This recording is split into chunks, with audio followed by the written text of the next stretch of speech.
Buongiorno a tutti e bentrovati alla Cucina del Cuore. Oggi sono felicissima perché vi mostrerò una ricetta della quale sono molto fiera, ovvero faremo insieme il pane simili castelvetrano. Vi ho chiesto in tanti nella community, mi avete risposto che volete una ricetta salata e vi proporrò questa ricetta che non vedevo l'ora di mostrarvi. Questa ricetta è stata possibile realizzarla grazie, sto diventando cinesina, grazie alla mia carissima Tiziana Galeffi, cuoricina del gruppo Telegram, cuoricina di Instagram, cuoricina di ovunque, perché mi segue ovunque, che mi ha sentito dire che non avevo la farina di timilia, se l'è fatta arrivare dalla Sicilia, ragazzi, e me l'ha inviata. È stato un gesto bellissimo, apprezzatissimo, quindi questa ricetta, tesoro, te la dedico a te. Ti voglio bene e grazie, grazie. Però, prima di lasciarvi alla ricetta, che vi consiglio di provare assolutissimamente perché credo che sia uno dei pani più buoni che io abbia mai fatto. Mio marito mi ha fatto 1000 complimenti e se me li fa lui, ragazzi, è scoppiata la bomba. Quindi vi consiglio se vi piacciono le mie ricette, ovviamente di seguirmi anche sui social. Sono dislessica oggi. Bene. Sui social Instagram, Pinterest, Facebook e anche Telegram. Inoltre sapete che trovate tutte le cose che utilizzo giù nell'info box e trovate i link sia dell'olio extravergine di oliva ferlito che del mio shop Amazon online. Se vi piace qualcosa io cerco lì, metto lì sempre tutte le offerte che trovo e le metto per voi. Vi mando un grosso abbraccio e vi lascio la ricetta. Grazie Tiziana. Andiamo a fare il pane di Castelvetrano, o quantomeno ci proviamo. Gli ingredienti principali che ci servono sono questi. L'olio lo aggiungo perché, non avendo il forno a legna, vado ad aggiungere il mio olio extravergine di oliva rigorosamente siciliano estratto a freddo dell'azienda Olearia Ferlito.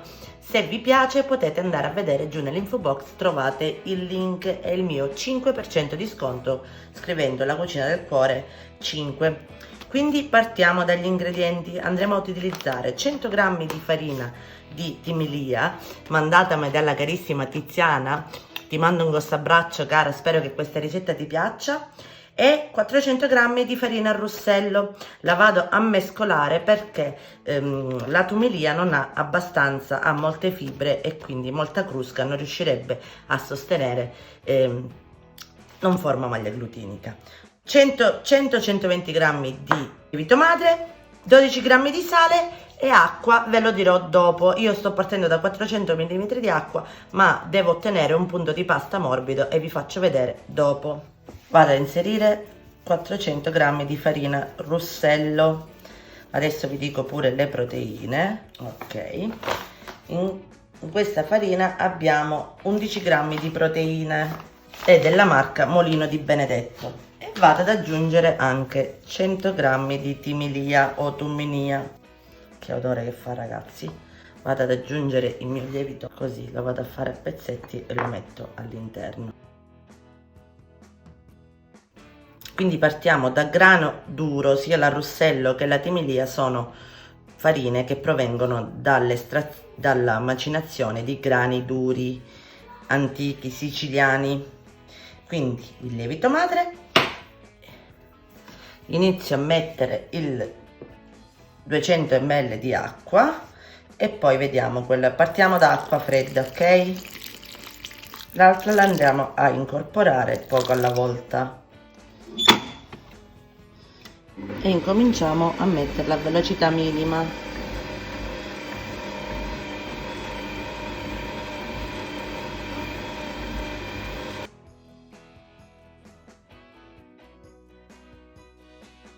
E continuo ad aggiungere la mia acqua.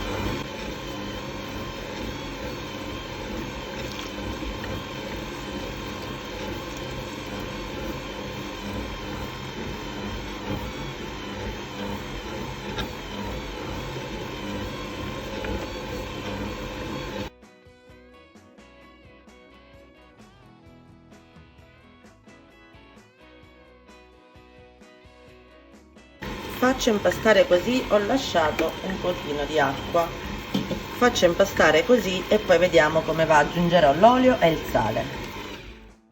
Trascorsi 7 minuti guardate come si è incordato l'impasto e vado ad aggiungere 3 cucchiai del mio olio extravergine di oliva ferlito. Quindi è una ricetta particolarmente siciliana questa. Vado ad aggiungere l'olio solo ed esclusivamente perché lo vado a cuocere nel forno di casa. Se avessi la possibilità di cuocerlo nel forno a legna ad alta temperatura, non andrei ad aggiungerlo.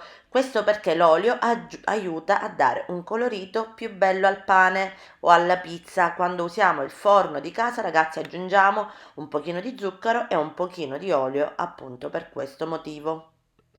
Quindi aumentiamo la velocità a 2 e lasciamo incordare il nostro impasto. Dovremmo lasciare impastare il nostro impasto, che giro di parole, per almeno 18 minuti. Questo perché lo facciamo? Perché stiamo utilizzando una farina ricca di crusca e di fibre. Questo tipo di farine per venire bene hanno bisogno di un tempo di impasto molto lungo. In questo modo si va a idratare meglio e va a formare meglio il glutine. Quindi quasi alla fine andremo ad aggiungere il sale e lo lasciamo impastare ancora un paio di minuti. In tutto ho utilizzato 380 ml di acqua, ma guardate quanto è bello sto impasto, raga. Felicissima.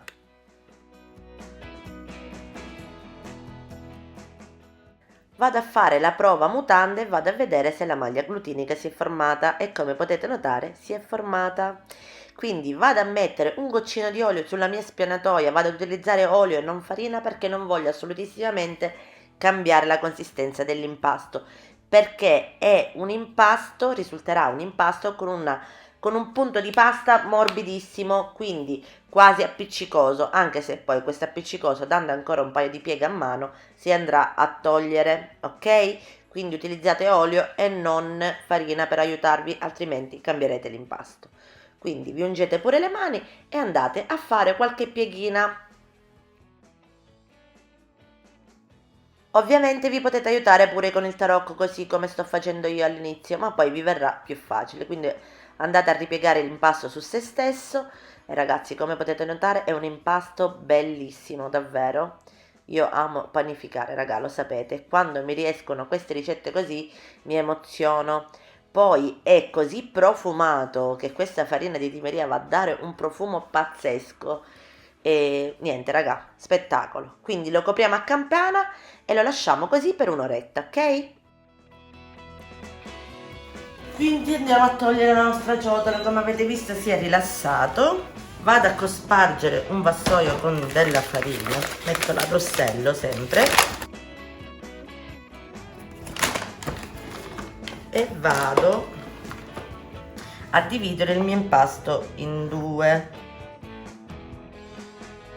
Quindi vado a fare le mie pieghe così faccio entrare all'interno dell'aria. Non faremo chissà quale procedimento per questo pane perché ragazzi voglio fare ricetta super veloce. Riprendiamo e andiamolo a fissare.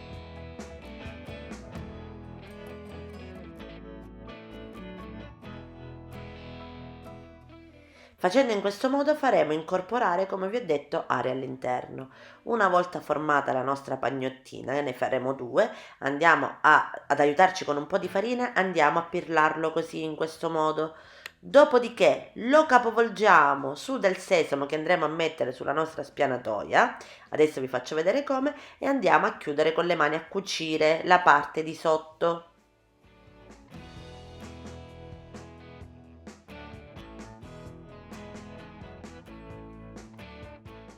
Stesso procedimento faremo con l'altro pezzo di impasto.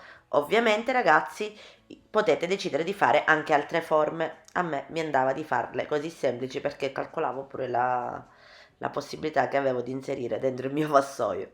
Quindi vado a ripiegare, vado a fare tutte le pieghine verso il centro, vado a reinserire e a fissare l'impasto e poi lo vado a capovolgere su del sesamo e vado ancora a chiudere, quindi a cucire la parte di sotto del nostro impasto dopo averlo brillato.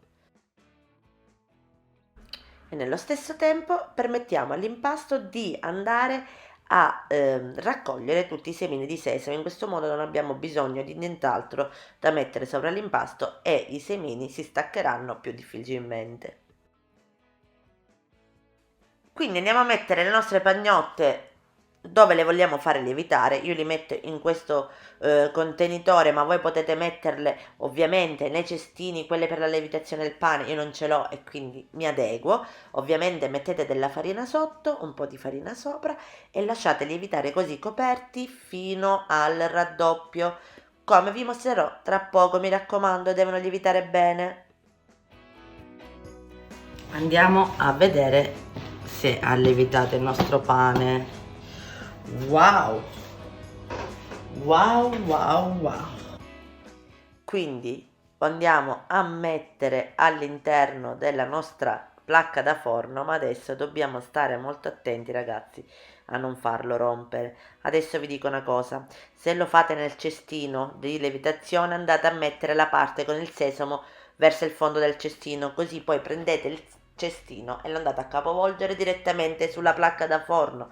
Sarebbe meglio partire da una placca da forno calda, ma siccome avevo da fare questo procedimento non l'ho fatto. Non fa niente lo stesso, però vi do a voi pure la possibilità di capire come poter fare al meglio e il modo più semplice. Ovviamente poi vi mostrerò, non appena mi arriva il cestino, che è già ordinato su Amazon, vi farò vedere come fare del pane andando a capovolgere il cestino. Quindi con l'aiuto di una spatola bella grossa, anche queste trovate nello shop Amazon, vado a spingere l'impasto sopra la mia placca da forno. Ecco perché non potevo averla calda, perché il posto dove l'ho fatta lievitare, il vassoietto, è di plastica e sarebbe stato un disastro. Dovete essere molto delicata, aiutatevi con della farina, ragazzi, ok? Perché non dobbiamo assolutissimamente rompere la lievitazione.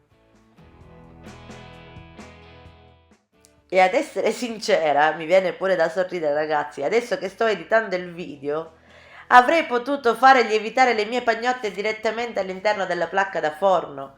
Ma che stupida sono stata, mi sono complicata la vita, raga. Ma detto questo, non fa nulla perché sono fatta così. Quindi se non partite da placca calda, quindi se avete il cestino, partite dal cestino e andate prima a riscaldare la placca da forno. Quindi vi darà poi quell'effetto un po' più casereccio. Se avete la pietra refrattaria, cuocetelo su pietra refrattaria e fate lo stesso procedimento. Se invece non avete la possibilità di fare entrambe le procedure, mettetelo direttamente su placca da forno.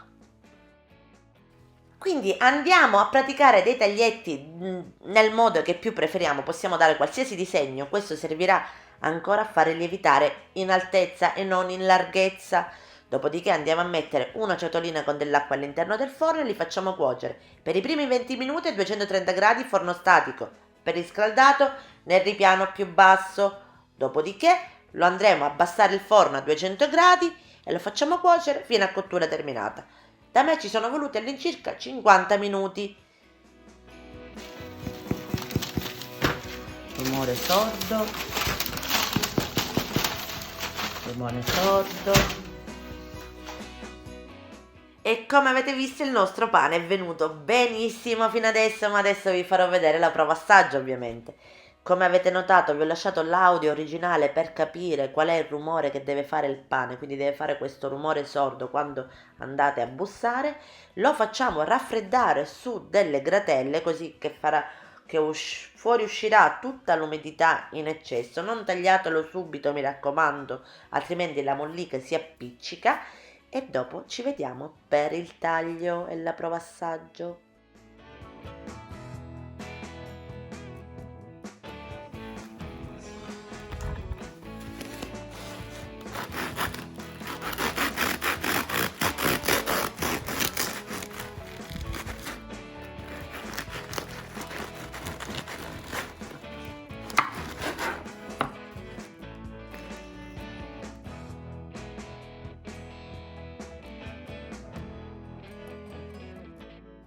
E come si può vedere anche dalle immagini, questo pane è fantastico, ragazzi, fa un profumo solo ad odorarlo è fantastico. Io vi consiglio di provarlo. Ovviamente, se volete realizzare il vero e proprio pane di Castelvetrano, partite da farina Rossello integrale.